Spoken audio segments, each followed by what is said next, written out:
Welcome everyone. Happy Friday. It's nice to see you all. This is the Penn Implementation Science Center um, session using concept mapping and sense. Oh, Sorry, putting it back. Hold on. Hmm.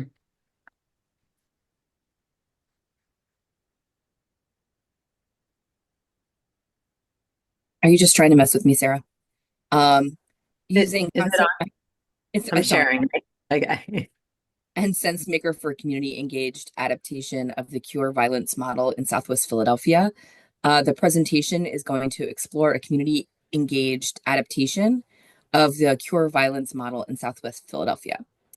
Um, it's going to highlight the participatory adaptation process, innovative methods, and key insights from community shareholders. So this should be a fantastic session.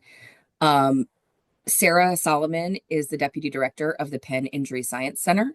Um, in that role, she oversees action-oriented research, training, and outreach to reduce injuries, violence, and their impact in Philadelphia and beyond.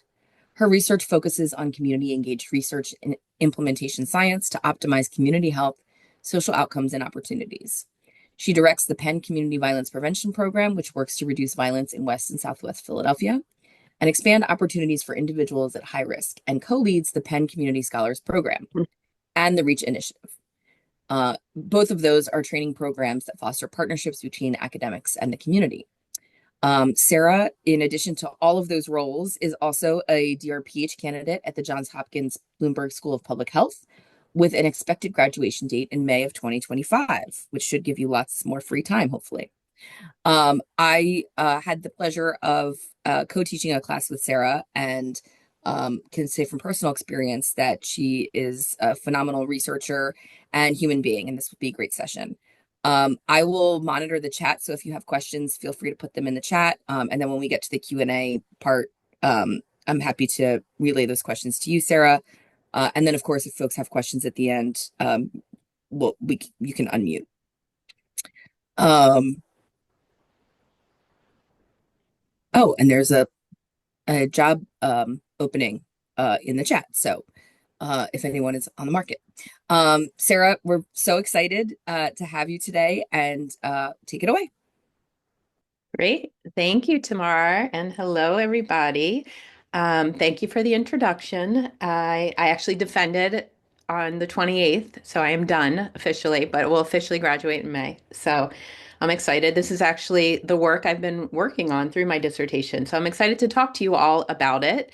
As Tamar said, and you can see in the title, I focused on a adaptation of a model called Cure Violence, which is a violence prevention model in the target community of Southwest Philadelphia.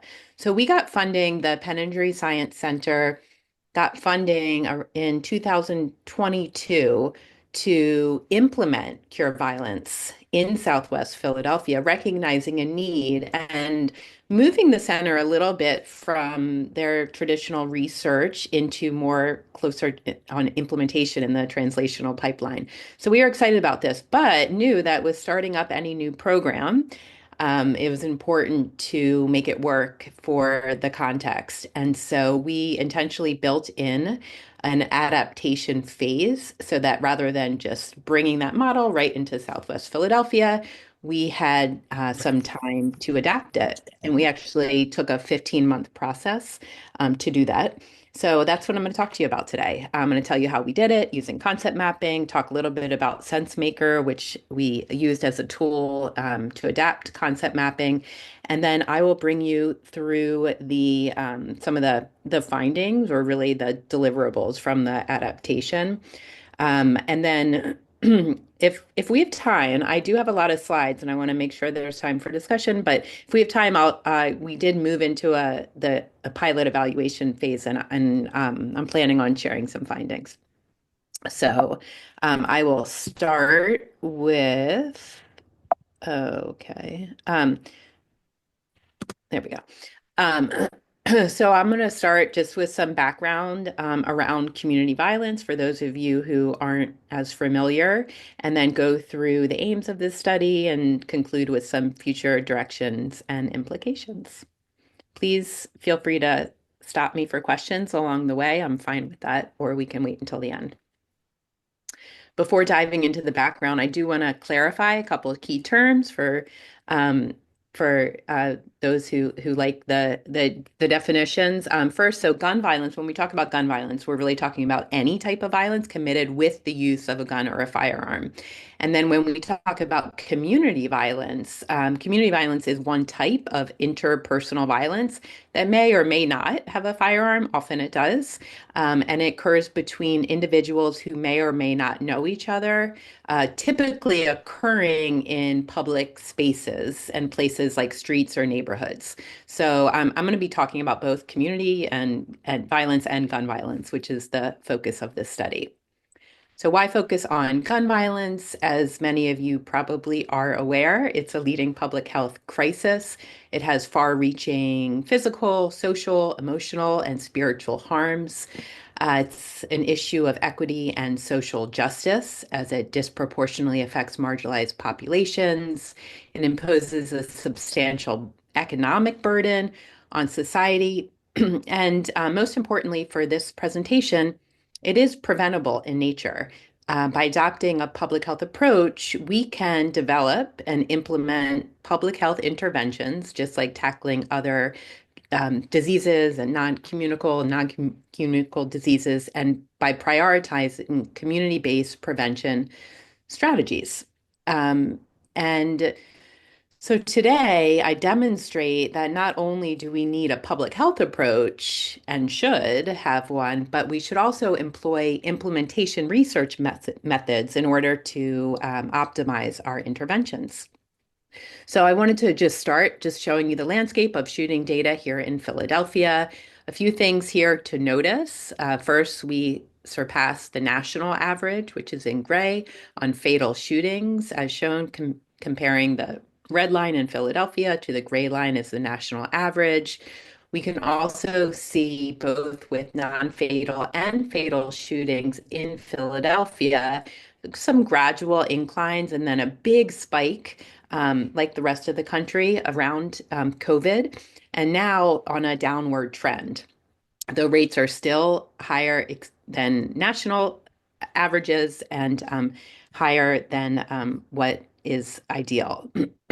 And so we also note that places and people are disproportionately impacted. We can see here among those most impacted are those between the ages of 18 to 30, typically male, typically Black and African American. Again, this is data from Philadelphia. And the violence is highly concentrated. You can see there on the right with the map of Philadelphia, showing the darker areas with the higher occurrences of shootings, and that's typically in the north part of Philadelphia and the southwest part, which is the focus of today's presentation, the southwest. But beyond numbers, I always ground talking about this and this presentation with we were Hi, I'm talking calling to about. see if there's any chance my son could get an appointment either. I don't know. I'm looking for a doctor's appointment too for my daughter, but we are, we're talking about human beings. So beyond the numbers is an individual whose life is no less important than anyone else. And individuals in neighborhoods where I've heard kids directly say to me, I don't know if I'm going to make it to my 18th birthday.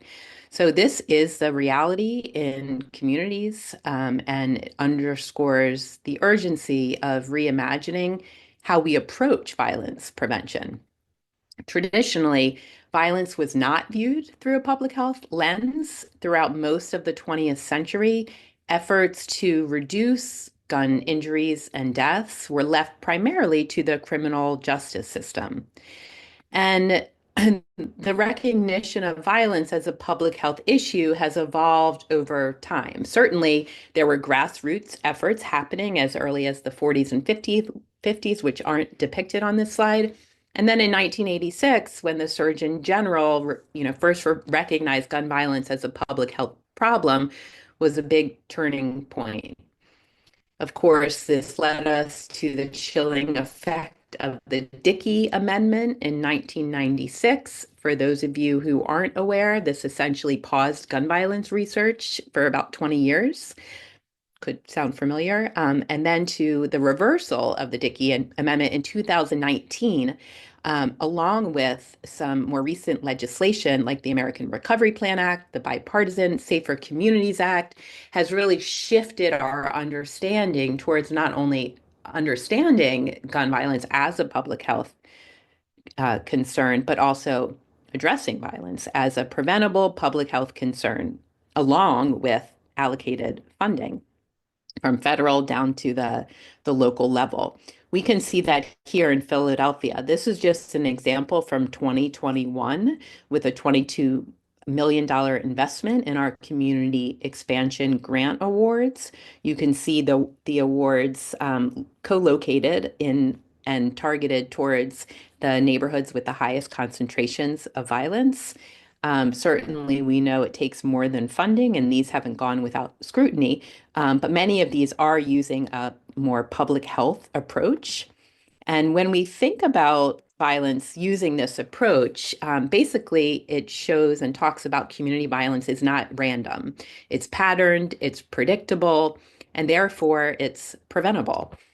So similar to other issues, we can use data-driven solutions, address root causes, and collaborate across sectors to address these issues.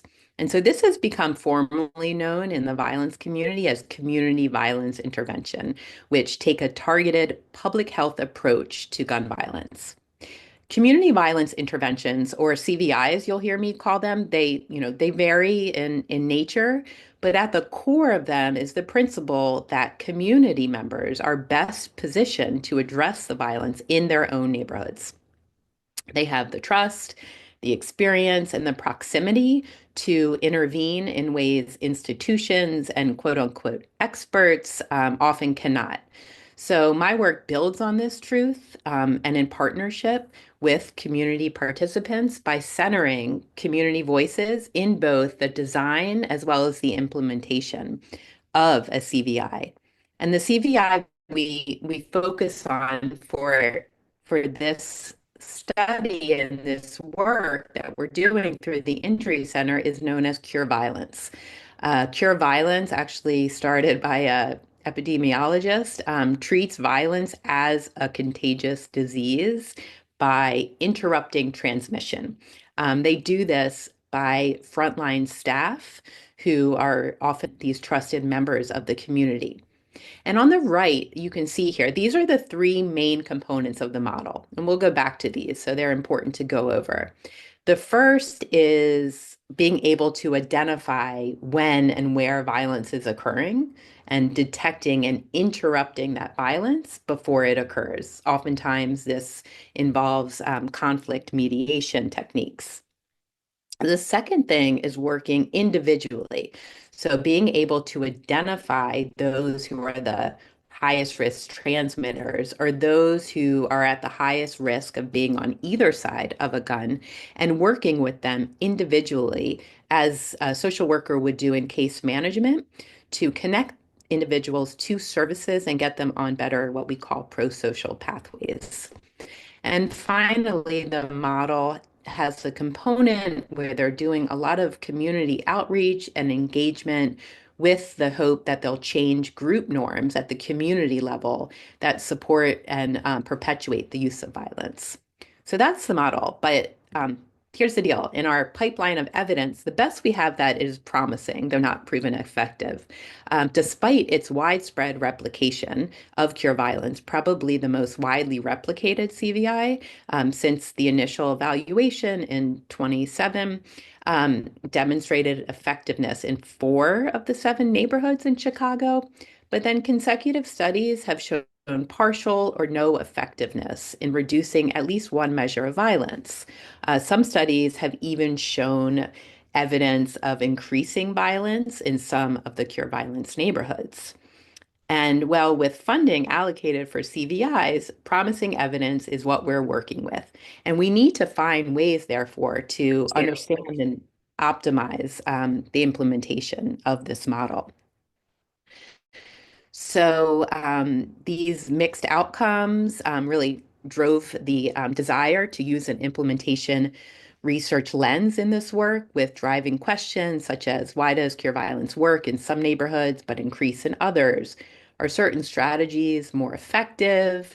Which strategies are the most feasible and acceptable?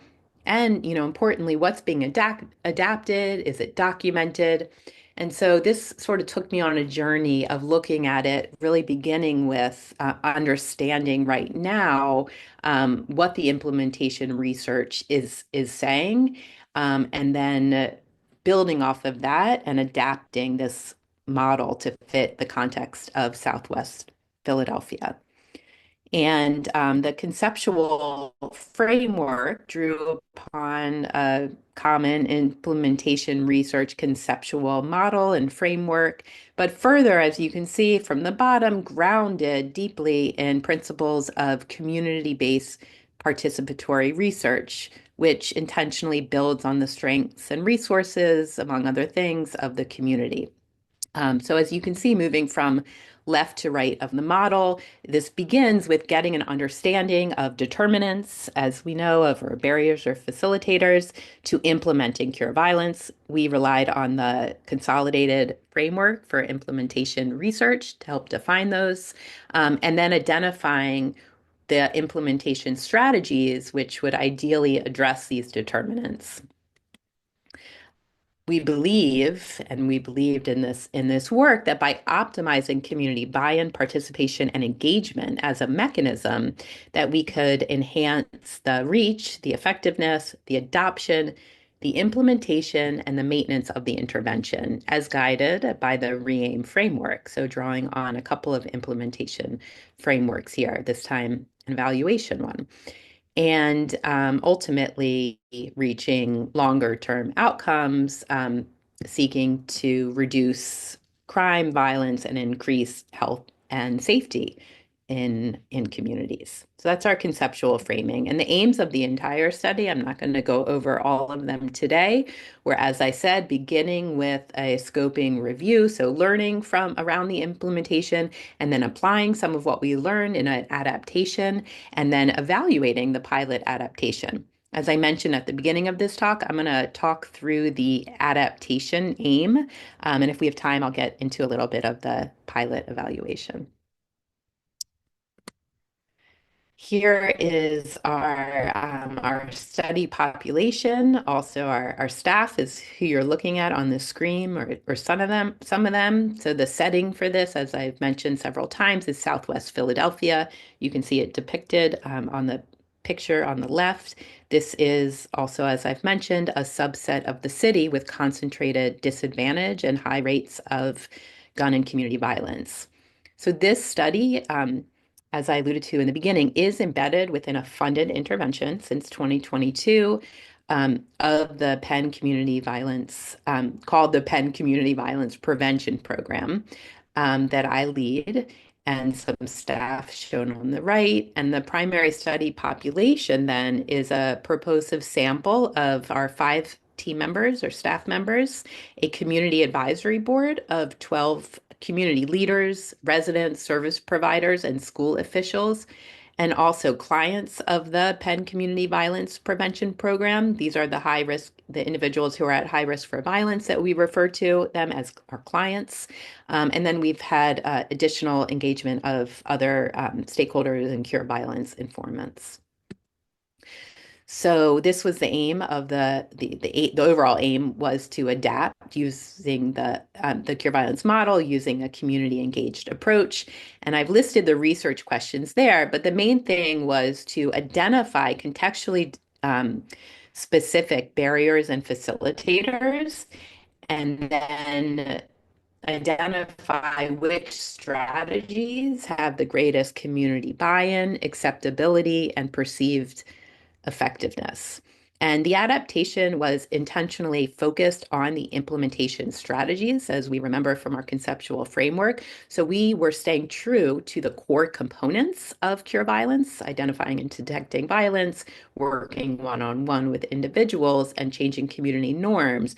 But it was our hope that we would identify the most salient implementation strategies for this population. And here's just an overview of the timeline. I said we built in an adaptation phase as we moved intentionally from like a pre-implementation, early implementation period, where we were conducting the adaptation while simultaneously getting us ready to start the program and doing some of the implementation, and then moving officially into the pilot implementation phase using the adapted model in August of 2024, and then doing some post assessment to date now is still going on. So how did we adapt? As the title of this presentation, we used a process called concept mapping. If you're not familiar, concept mapping is a participatory mixed method technique that helps translate stakeholder ideas into visual frameworks. So it typically involves brainstorming ideas and then sorting them into themes and using some sort of analysis to produce a map or depiction of how concepts cluster together. We've used this method in public health, from, identifying needs and priorities and ensuring interventions are adapted to local context.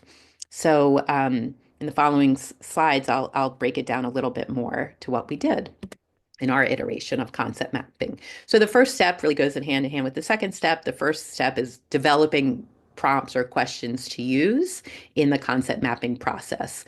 And we used a participatory approach and landed on really pragmatic questions like what comes to mind when you think about this strategy, what makes it difficult, what makes it harder, what would work well with this population. And then we in the generation phase, ask the questions. And this was done over a series of 4 group design workshops to generate team consensus on a set of strategies that we would use for the next step. And we use design thinking principles in our workshops to elicit some of these responses. And then once we had identified our set of strategies, the next step is in sorting and structuring. So trying to prioritize and make sense of which strategies would be most optimal for this community. And what we did for this is we tried out a new tool that I had never used called SenseMaker. SenseMaker, as you can see here, it's a mobile application. It's a questionnaire. We administered it orally with assisted interviews, and we recorded responses so that we could have recordings of the open-ended questions. SenseMaker is a little bit different than a standard questionnaire with Likert scales. It uses something called widgets. You're looking at a triad widget on the screen. And basically, an advantage to using widgets is you can look at the trade-offs between different strategies and measure them relative to each other. So in a typical triad, as you can see here, participants are asked to move that little dot closest to the strategy that they deem the most, important or relevant, depending on the question. And if all of the strategies had equal importance, the dot would go right in the center of that triangle. Otherwise, it would move, in between 2 or 3. So it gives you a little bit more of a nuanced understanding. Another thing that SenseMaker has, this is called a canvas widget. We're pretty familiar with these type of grids, where participants were able to map strategies onto these grids based on their importance and impact. And then we can look at and generate composite scores of all of these together. Now, SenseMaker is really used for pattern identification, not statistical analysis, to look at, where themes are emerging for broader analysis. And it's done in a way where the data is co-owned and shared with the participants. It actually goes onto a public display dashboard where the participants have access to all of this data. This is an example of our dashboard here. And we use the dashboard in the final phase of concept mapping, which was to visually represent the results. And SenseMaker, in essence, did that for us on the public dashboard. And then we sat together and looked at it and tried to make sense of what do these findings mean. And then we pulled together a list of key results. And then we did another co-design workshop where we had a walking gallery of sorts where our community advisory board members that you're pictured there are, further defining and looking at the results to distill them into a main set of findings, which we use to inform our final representation of results and adapted work plans. And so I'll show you some sample results and then talk about some of the implications here. Just to show you the participation, we were able to do this process with 28 participants. Most of them were familiar with our program since they had been working with us through the community advisory board or as a staff member on the team or a client in the program. Overall, what we found just across some qualitative themes is that there was a strong, strong emphasis on the importance of trust with the community and the clients, which wasn't surprising. Also, hiring the right people for the job and having high touch, face-to-face engagement. One thing that was interesting that emerged was this sense of cautious optimism. So overall, people were really motivated by the model itself. When we explained what the cure violence model was, they said things of, I'm motivated. It makes me look at that I can play a part in helping to decrease the violence in our community. And you can see that the feeling generated the most was this sense of motivation. But this was really tempered by this cautious sense of like almost frustration or skepticism that it would work or that it would be the same old with programs coming in and leaving. And so we have to really take this in consideration as we roll this out. One of my favorite things to ask is using the pre-mortem technique, asking what would failure look like. The answers to this really goes back to that sense of cautious optimism, with failure being that this would go away. So, for staff and CAB members, when we looked at it when we stratified by the audience, we're really looking at, funding leaving, all of this motivation built up. And for clients, it was really just this sense of hope, or as one client said, that people will stop caring. And let's look at some of our triads. The scribble on the left shows the clustering of dots in the middle. These were asking which components of the intervention would be the most successful in our community. And as you can see, I started with the three main components of cure violence to just get a sense there, even though our focus was on the strategies. And it was kind of interesting. On the left, you can see that when asked what would be the most successful, that clustering in the center really showed, and the feedback reiterated this, that all strategies were important and necessary, and they all played off of one another. And then while some people, had preference towards some, the majority were really clustered in that center of the triangle. And then in terms of though being when asked which were the most challenging, we heard a different story there. People were pretty opinionated that, either mobilizing the community or resolving direct conflicts were the most challenging to achieve, and that providing opportunities was the least challenging. And this and respondents ultimately distilled into some insight that, priority should be given to creating opportunities for those individuals and the community as it is more feasible and urgently needed. And then within each of the components, these are just an example of some of the grids. We were able to rank strategies that were deemed the most important and impactful, and then look at the highest rated strategies to inform our work plans. This is just some examples with strategies related to community engagement, such as face-to-face communication and building a community coalition. or building trust and creating individualized plans for clients. For those familiar with ERIC, since this is an implementation group, we did try and use the expert recommendations for implementing change when we could, and match them as best as possible in our findings and results. So that gives a snapshot of what we found in the adaptation process, which really helped us as a team, prioritize, invest, and change is what it came down to. So we're able to prioritize strategies that were most deemed most important and impactful. It also triggered us to invest a little bit more in things that would be more challenging, and then to make, some changes along the way. Um, Based on the responses. And we can visualize some of the final product were these work plans that we put together. So you're looking at examples of work plans for case management and community engagement. And as you can see on the top of that work plan, those are all the prioritized implementation strategies. So this not only served as a training tool for those using it, but also as an evaluation tool, because we use these work plans as a checklist for our evaluation, which I'll touch upon next.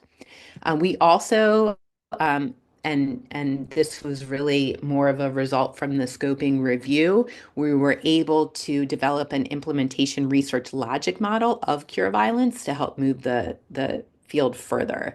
And, I can't read all of this and nor expect you to, but what it shows is that, unlike a traditional logic model, which focuses primarily on activities and outcomes, the implementation research logic model, as you may know, integrates these core elements of implementation science, strategies, mechanism, and implementation outcomes, as well as effectiveness outcomes.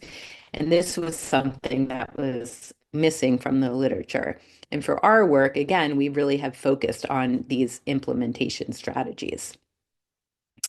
So that sort of concludes the summary and snapshot of how we adapted. And now it looks like I still have a little bit of time, so I'll just keep going for about 10 more minutes, and talk about then our next phase that we're still in.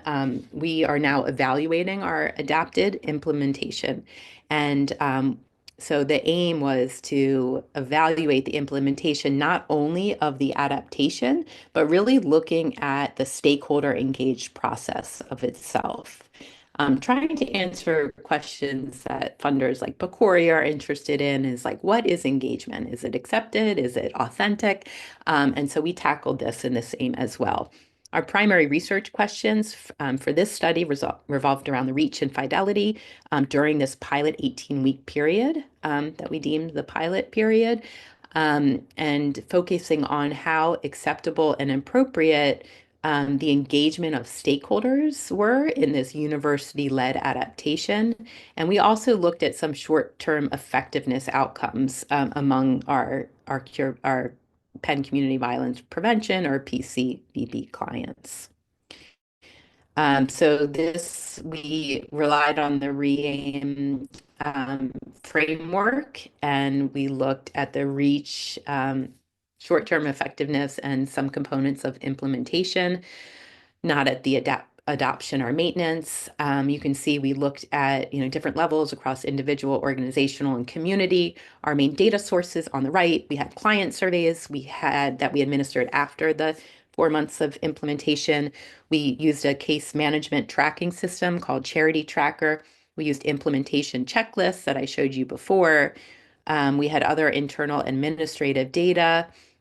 We had a survey and a focus group with the Community Advisory Board after their participation. And one thing on the short-term effectiveness is we had another behavioral guiding framework, the COM-B model, or capability, opportunities, and motivations, to examine whether a client's capability, if they had the physical, psychological skills, and the environmental and social context or opportunities and motivation, or, to drive them to plan to sustain change, to reach, all theorized to lead to the target behavior. In our case, those pro-social behaviors and pathways away from violence. So that was that conceptual framework used in the effectiveness. And we relied on Pecori's foundational expectations for partnerships in research to look at that authentic stakeholder engagement. And here's a little bit of what we found, just some sample results. When we looked at the fidelity based on the implementation checklists, we found that there was high fidelity in two of the three cure violence components. The lowest fidelity, at least was on the violence detection and interruption piece, which we knew from our preliminary work that was deemed highly challenging. This when it happened, they were carrying out the strategies that we prioritized, but it only happened in 3 of the 18 weeks. Um, so it wasn't too surprising, but further confirmed that, some of the implications we'll talk about in a moment. So in terms of reach, we were able to reach 38 clients. Part of the reach was trying to understand, were we reaching the right population? Meaning, like, are we reaching those considered the highest risk transmitters? And I'd say the jury's still out on that, but we do know that based on some of the methods we were assessing risk by, we were reaching people that met, at least 3 of the 5 criteria for the most part in the risk assessment. So, for example, over half of the people we worked with were in groups that carried a gun. Over half had a previous violent history. Um, and the majority of people that we worked with were male, but we had about 30% female as well. And when we looked at the types of assistance provided for the clients, you can see a range here, with the majority going towards employment assistance, followed by mental health services and actually fun and social activities. But all in all, providing a wide variety of assistance to these clients, at least that answered the survey. Many participants emphasize the importance of having someone to talk to, someone who understands their struggles without judgment, and the role of peer support in problem solving, really leaning towards, considering this as like one of the strongest mechanisms for further examination. And in terms of the short-term effectiveness, these self-reported responses indicated, at least on the short term, that they're moving towards pro-social behaviors based on our theorized model. So we go back to the COM-B model, which examined capabilities, opportunities, and motivations that lead to a behavior. And what you're looking at here are the top and lower domains, or the percentages of responses that scored highly within each of the highest and lowest domains. And as you can see, the top 2 domains, each with over 90%, were capability, physical, which reflects clients' sense of having the necessary skills, and motivation, reflective, representing their commitment. The lowest rating was capabilities, psychological. So this may suggest that while clients feel physically and motivationally equipped, some still struggle with applying these strategies or maintaining confidence, highlighting a need or a signal to us for potentially more support around goal setting and self-efficacy. In terms of the CAB engagement, which I talked about, overall, we learned that the engagement of the community participants in the research process was highly acceptable and appropriate based on some quantitative scales, averaging combined acceptability and appropriateness implementation measures of a 4.4 out of the highest of a 5. But we, importantly generated some themes around the authenticity of the engagement, with themes around inclusion and decision making, building capacity, and having early and ongoing engagement. So members noted that, the importance of their voice in decision making, but also wanted a bit more transparency into what decisions were being made and when. They highly value learning from one another and strengthening their ability to serve the local community. And as the group matured, there was this strong emphasis on this, the benefits of early and ongoing engagement. And they described their experience as somewhat of a journey, with a focus shifting from discussion to action, with a growing desire to implement concrete changes. So one participant said, I like the journey we kind of all been through together. So like in the beginning, it was messy, right? It was like we were trying to figure out a voice. Really could have been like a TV show or something, the way it fit in. And it still isn't written because I don't think the work is done. So it's still like we're kind of in the middle of a movie still. So this speaks to a few things. First, it takes a long time to build the relationships where one-off group sessions don't really get at the level, may not get at the level of authentic engagement that we were able to achieve. And two, that the congealed group really sees this as incomplete and not done. And so when the planning for these types of projects, are a message to us where the necessity to really have a plan for when the grant funding is over to continue upon the foundational work that we built. And so I'll conclude just where this is going. I mean, overall, we are reaching individuals at high risk. There are some early indicators of short-term effectiveness and utility for the clients. I didn't show you all of the data there. And so far, the engagement we know has been mostly appropriate and acceptable, with some clear recommendations for improvement moving forward.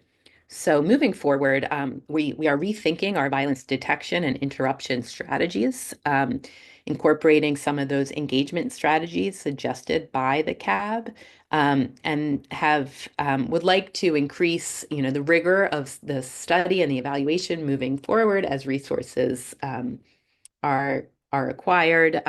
Maybe adding a comparison group, supplementing some of our self-reported checklists into observations.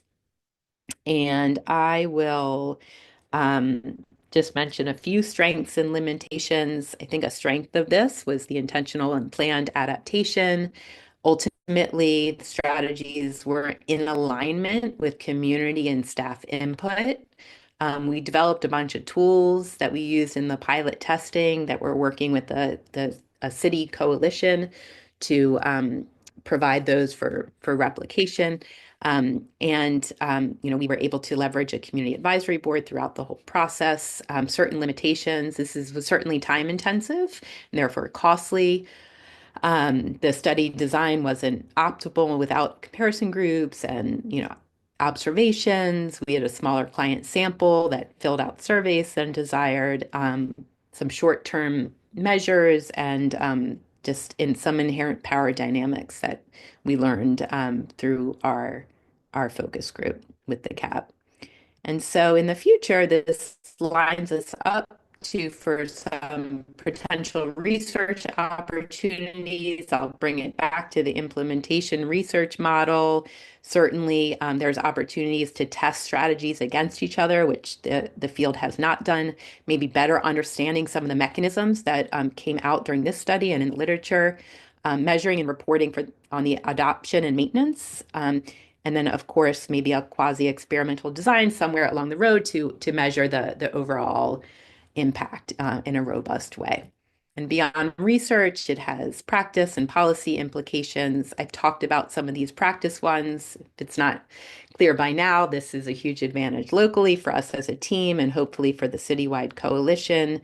And from a policy perspective, it's my hope that the focus on implementation research may allow policymakers to gain a better understanding around implementation and the mechanisms and the outcomes. And as a field, we can keep demonstrating the utility of addressing violence from a public health perspective. So I'd like to just end with a quote from a respected researcher out of the University of Maryland that says you can have all the numbers in the world. But if you don't understand how it plays out on the ground without having that context, you can't really capture the effectiveness of the program. So thank you so much. I'm sorry I talked for a while. This is our community advisory board, always thanking them for their amazing work and participation. And I'm happy to take any questions. I see some of you are still left here, so I hope I didn't bore you completely. Sarah, thanks so much. That was great. I will let you call on folks. Currently, there are no questions in the chat, but if any arise, I will let you know.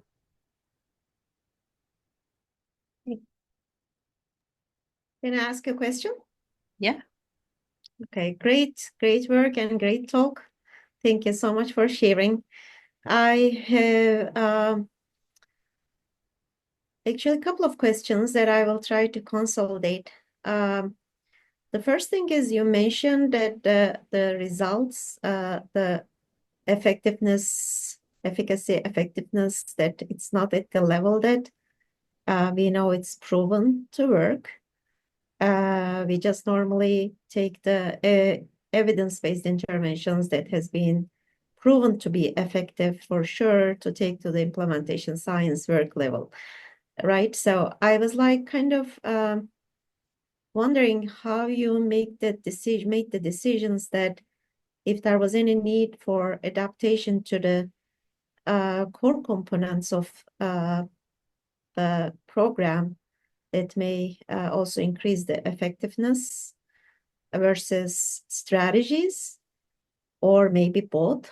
What do you think about that? This is the first thing. Yeah. I'm trying to stop sharing so I can see. I think you're not sharing. Oh, I'm not sharing? Yeah. Okay. Oh, good. Okay. I guess my slides were still up. Okay. Oh, good. Now I can see you. Okay. Um, yeah, no, that's a really great point. So, um, in one sense, we were sort of working with what we had, right? Like we had to start somewhere. I did the scoping review first, um, to understand what currently was in the literature around implementation to try and decipher, should we, do start with the core components? Should we move into implementation strategies? Where should we go? And what we identified is, there wasn't much. And so this left us to working with the core components because one, that was what we wrote in our grant funded application. So these are like the practicalities, right, of life, this pragmatic part that we said we were going to adapt the cure violence model. And this is the way that it made most sense to do it, since we knew that these core components were not even that unique to cure violence. Like a lot of the community violence interventions are also doing these core components. And because of that pause in literature for in research in so many years, we honestly don't have like these great models of CVIs that show true effectiveness, but rather these promising components. And a lot of the CVIs do these similar components. So that's why we focus on the strategies. So we can say, okay, this is like the general thing we're doing using this public health approach, but like, how do we do it? And we knew from the field that this wasn't really defined. And so not only would this contribute to the field for defining it, but it would help us. Like, where do we start? I mean, we were starting a brand new implementation of this. So, but yeah, no, I appreciate that question though.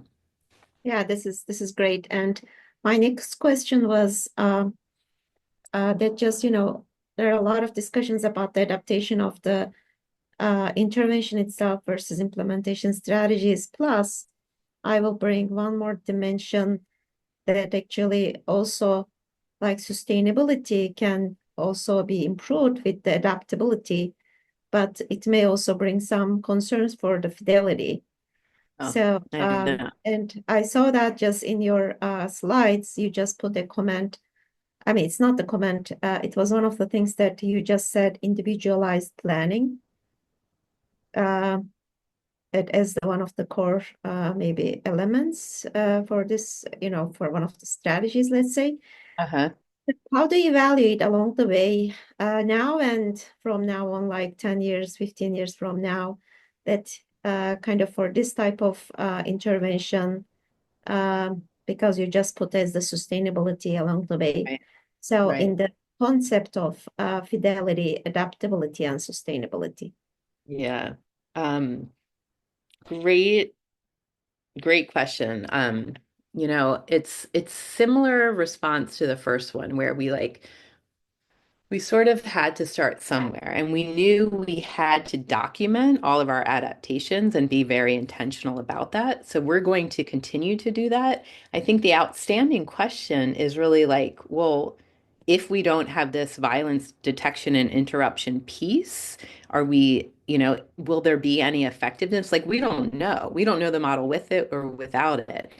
Or has the context just changed overall, not just in Philadelphia, for violence interruption and detection? Like when this model was created, more people were on the streets. There wasn't social media, so violence was happening in different Yeah, ways.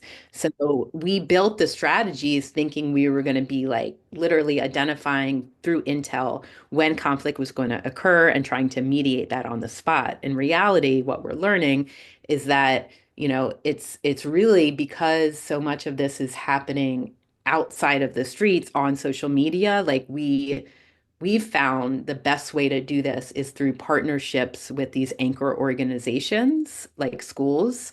Um, and that's how actually we've gotten most of our referrals for conflict mediation.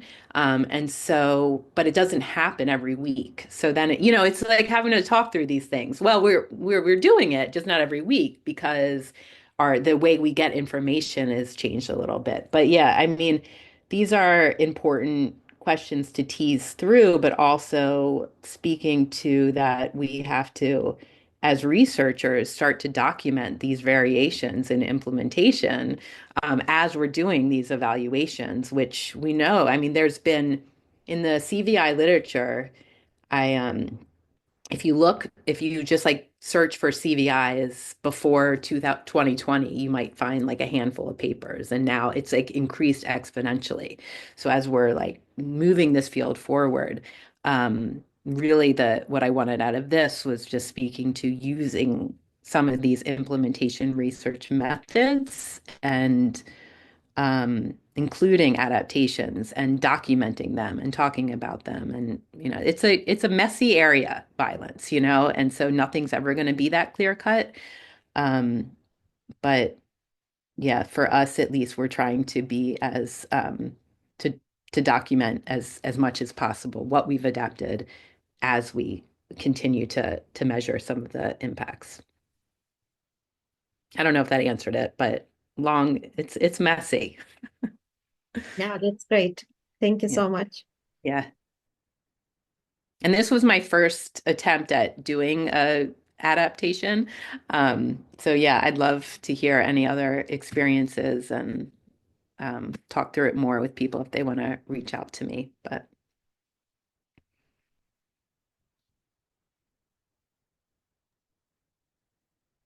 Any other questions from participants?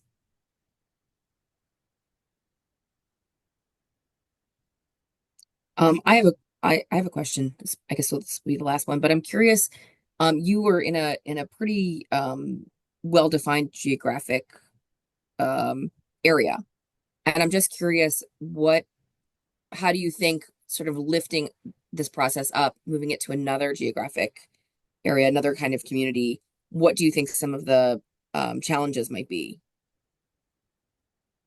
um, are you talking about doing the adaptation process in a different Yes. community? Yeah. Yeah, it's a great question. I mean, I think if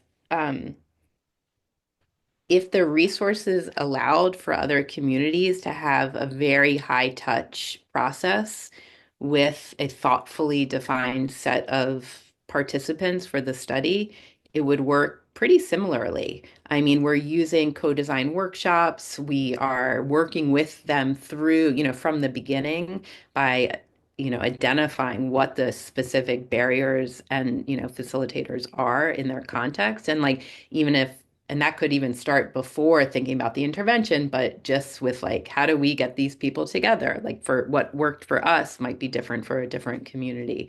But I do think this process at least is replicable, and with success. That's would be my hunch to it.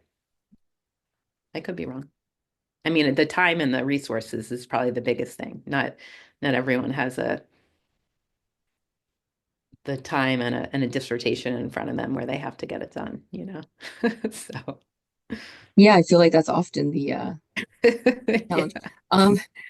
Um, we'll make this our last question from But Caleb. I loved it. I mean, our group is such a great group, and now I just can't wait for this next phase. Caleb, is that?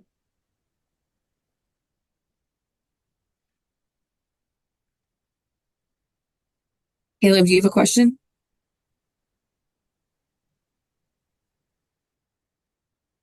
Maybe it was an accidental hand raise.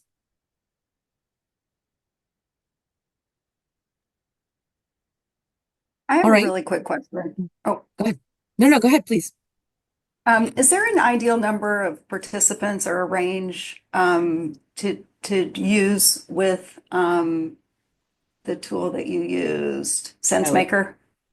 oh, that's a great question. So, well, one of the so we didn't have a huge sample here. We had 28 people who did that.